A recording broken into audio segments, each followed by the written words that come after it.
10-12 बच्चे खेल रहे थे।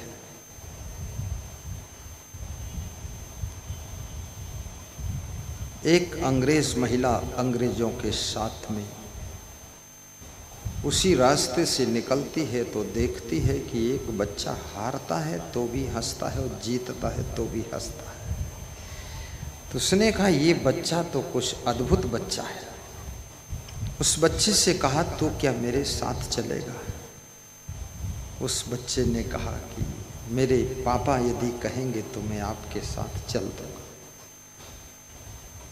तो उसके घर गई वो महिला, ये बच्चा हमको चाहिए, इसको हम धर्मशास्त्र पढ़ाएंगे, ऑर्गेनाइजेशन सेंटर बना करके उसका इसको हम डायरेक्टर बनाएंगे।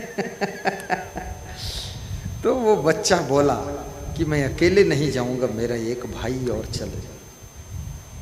तो बच्चा 6-7 भाई था।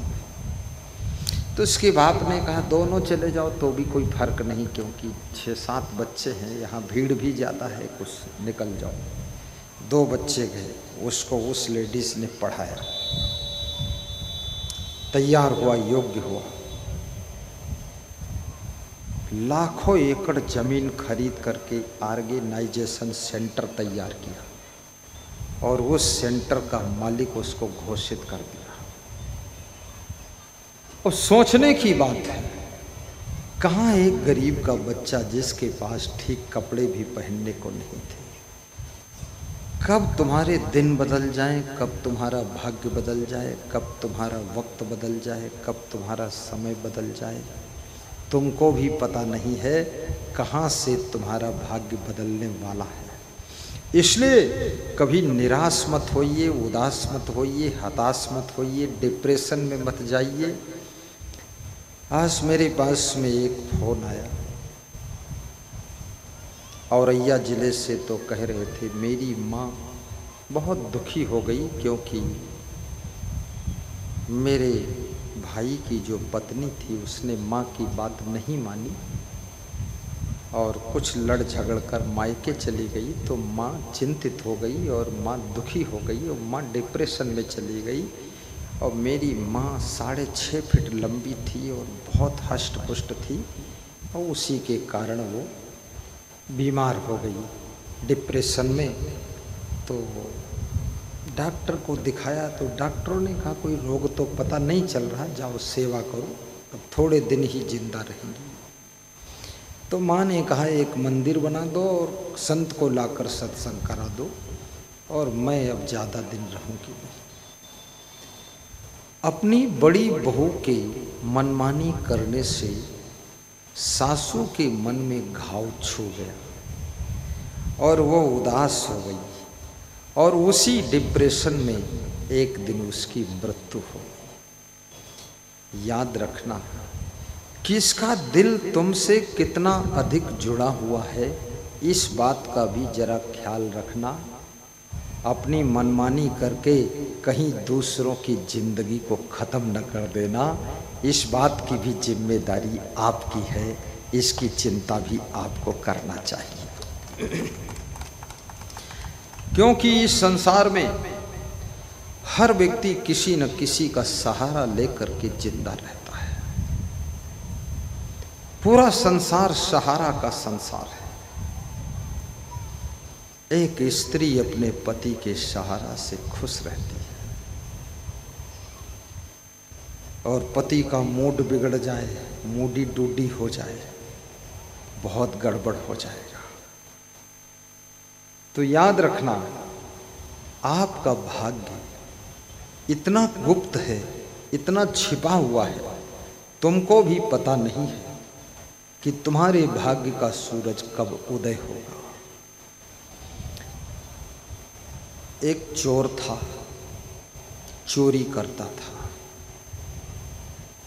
चोरी करते करते बूढ़ा हो गया। उसने अपने लड़के को भी चोरी सिखा दिया। मृत्यु का समय निकट आ गया। एक ही लड़का था, लड़के को बुलाया और बुला करके लड़के से कहा कि बेटा चोरी करना, लेकिन एक काम करना, साधुओं के सत्संग में मत जाना और साधुओं के आश्रम पर भी मत जाना। बोले ठीक है। बाप मर गया ज्ञान देकर, लड़का चोरी करने गया, लोगों ने चोर को देख लिया, चोर को रपटाया पकड़ने के लिए तो भागा। भागते भागते भागते भागते एक साधु के आश्रम में घुस गया जाकर। अब जान का खतरा था तो बाप की बात को एक साइड में रख दिया और साधु की कुटिया में घुस गया बचने के लिए। साधु की कुटिया में जब घुसा, साधु ने कहा देखो भाई, हम तो चोर को नहीं रख सकते हैं। चोर ने कहा इस समय मैं चोर नहीं हूं, आपके यहाँ चोरी भी नहीं करूंगा, आप चिंता मत करिए संत जी। तो संत ने कहा मेरे आश्रम में वही रह सकता है जो कुछ नियम और व्रत का पालन करेगा। करोगे? बोले आप बताओ। नियम व्रत पालन करने योग्य होगा तो कर लूँगा, नहीं तो नहीं करूँगा। तो साधु ने कहा आज से चोरी नहीं करना है। उसने कहा ये नियम व्रत पालन मत करवाओ क्योंकि यही मेरी जीविका का साधन है, दूसरा कुछ बताओ। तो बोली तो दूसरा व्रत ये है कि किसी पराई स्त्री को छूना नहीं, ये नियम व्रत ले लो। तो उसने कहा ये ले लूँगा मैं, ये ठीक है। नियम व्रत ले लिया। संत ने उसको छिपा लिया। चोर को ढूंढने पकड़ने वाले वापस लौट गए तो संत ने उसको चुपके से कुटिया से बाहर निकाला, कहा कि भाग जाओ, अब बच जाओ। भाग गया। दूसरी रात फिर चोरी करने गया। तो कहाँ गया? एक रानी के घर में घुसा जाकर। एक राजा था, तो राजा अपनी बड़ी रानी को राजमहल से निकालकर बाहर कर चुका था और राजमहल के बाहर एक छोटा सा घर बना था 2 कमरों का, उसमें वो रानी रहती थी और उस रानी की सुरक्षा में कंट्रोल में सिपाही पुलिस जवान भी थे। चोर वहाँ घुस गया, रानी के घर में घुस गया, चोरी करने लगा। रानी ने देख लिया, रानी जोर से हल्ला मचा दिया। तो चोर बोला चुप रहो, हल्ला मत मचाओ। तो रानी ने कहा एक शर्त मान लो तो मैं चुप रहूँगी। तो रानी चोर को पकड़ने के लिए आगे बढ़ी तो चोर पीछे बढ़ा। तो चोर ने कहा कि मैंने व्रत ले लिया है कि किसी पराई स्त्री को छूना नहीं। तो रानी ने कहा तुम हमको छुओगे नहीं, मैं जो कहूँगी वो करना पड़ेगा। उसने कहा मेरे लिए तुम माँ के रूप में हो, मुझे पुत्र समझ करके पुत्र के योग्य कोई सेवा हो, कार्य हो तो आप आदेश करो, मैं करूँगा। तो रानी ने कहा तू मेरा पुत्र बन गया तो इसका मतलब मैं तेरी माँ बन गई, बात खत्म हो गई। सिपाहियों से रानी ने कहा इस चोर को पकड़ो, राजा के पास ले जाओ। राजा के पास चोर को पकड़ कर ले गए। राजा ने पूछा कि तू मेरी रानी के घर में चोरी करने कैसे घुस गया? बुलाओ रानी को, इसको बहुत सजा देंगे हम। तो उस चोर ने कहा कि आप मेरी पूरी बात सुन लो, मुझको ये लोग पकड़ नहीं सकते थे, लेकिन मैं एक साधु की कुटिया में छिपा था तो साधु ने मुझे व्रत नियम धारण करवा दिया था कि किसी पराई स्त्री को छूना मत। तो आपकी रानी के कमरे में जब मैं घुसा तो रानी मुझको छूने के लिए चली तो मैं 2 कदम पीछे हटा। मैंने कहा मैं पराई स्त्री को छूता नहीं हूँ, ऐसा नियम व्रत ले चुका हूँ। तो रानी ने कहा कि छूते नहीं हो तो क्या समझते हो? बोले तुम मेरी माँ हो, अब माँ के रूप में मुझे पुत्र समझ कर कोई आदेश करो तो मैं पालन करूँगा।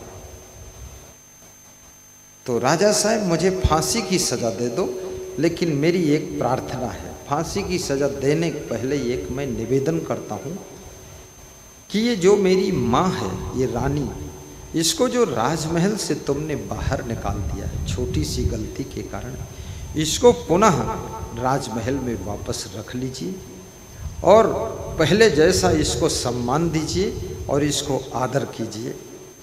फिर उसके बाद मुझे फांसी दे दो तो मैं मर जाने में भी खुश हूँ।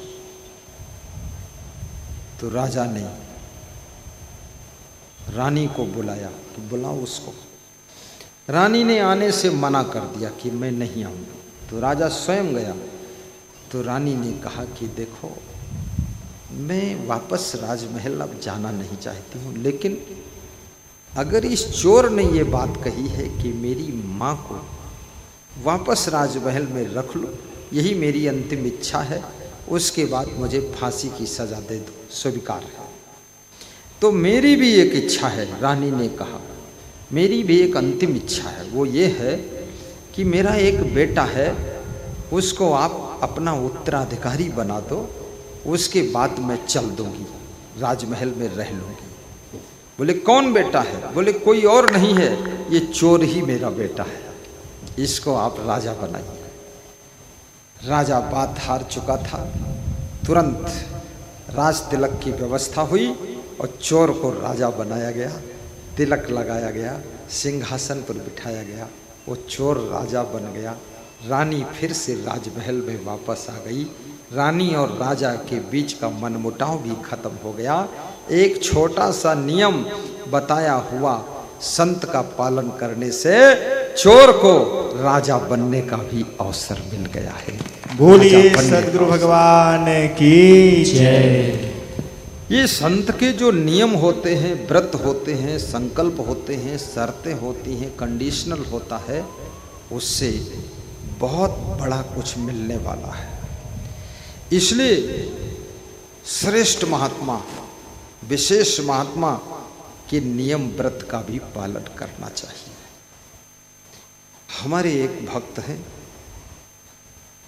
उनका नियम है कि साल में 3 ऋतुएं होती हैं, तो कम से कम 3 बार मैं गुरु का दर्शन जरूर करूँगा। 3 बार वे दर्शन करते हैं तीनों ऋतुओं में। तो मैंने कहा इस दर्शन से फायदा क्या हुआ? बोले दर्शन करने आता हूँ तो 10,000 खर्चा होता है, पेट्रोल खर्च होता है, टाइम लगता है। तो हमने कहा इससे फायदा क्या हुआ है? तो उन्होंने कहा आप ये बताओ गुरुजी, इससे घाटा क्या हुआ? हमारा बहुत फायदा हुआ है, हमारे जो बहुत दिन से रुके कार्य हैं वो भी हो जाते हैं, दर्शन करते हैं हम, और आपका प्रवचन सुनते हैं तो आज तक कभी हमें किसी काम की टेंशन हुई ही नहीं है, हमेशा हम खुश रहते हैं। ये फायदा है। हम व्रत ले चुके हैं कि हर ऋतु में 1 बार दर्शन जरूर करेंगे गुरु जी का। कितने भक्तों ने व्रत ले लिया है कि नित्य दान करूँगा। जैसे अभी हमारे भक्त सिरसा हरियाणा भुन्ना गांव से आए श्री रोहितास कुमार खड़े हुए, ये नित्य दान करते हैं। इनके दान पात्र में 8,000 की राशि लगभग निकली है, दान वर्षा हुई थी, और नित्य दान करते हैं। और कह रहे थे कि पड़ोस में मकान जो था गुरुजी उसको भी खरीद लिया हूँ। तो हमने सोचा नित्य दान में खर्चा हो रहा, फिर मकान कैसे खरीदा? तो चौपाई याद आ गई मुझको कि दान किए धन ना घटे, कहे गए संत कबीर। तो मकान भी खरीदा है 10-12 लाख का। बैठिए, याद रखना, जब तुम दान करते हो तो दान के पुण्य से, प्रभाव से 10 गुना, 50 गुना, 100 गुना तुम्हारा कहीं न कहीं से विकास हो जाता है। और जब तुम दारू पीते हो तो 50 गुना कहीं न कहीं से तुम्हारा नुकसान हो जाता है। इसलिए दारू मत पीना। ये आपका क्षेत्र दूध का क्षेत्र है, लेकिन कितने लोग ऐसे हैं जो दूध बेचकर दूध के पैसे से दारू खरीद कर पीते हैं। दूध अमृत बेचते हैं, और दारू जहर खरीद कर पी लेते हैं। ये कितना बड़ा दुर्भाग्य है। मैं निवेदन करूँगा, दूध से बड़ा कोई अमृत नहीं है। शराब कभी मत पीना, पीना है तो गुरु का चरणामृत पी लेना, जिससे सारी जिंदगी धन्य हो जाए। जोर से ताली बजा दिया करो। पूज्य गुरुदेव संत श्री असंगदेव जी द्वारा सुनाए गए प्रवचन, भजन और सत्संग का निरंतर लाभ लेने के लिए आप सब गुरुदेव जी के इस चैनल को सब्सक्राइब करें और नए नए वीडियो पाने के लिए बेल आइकन को दबाएं।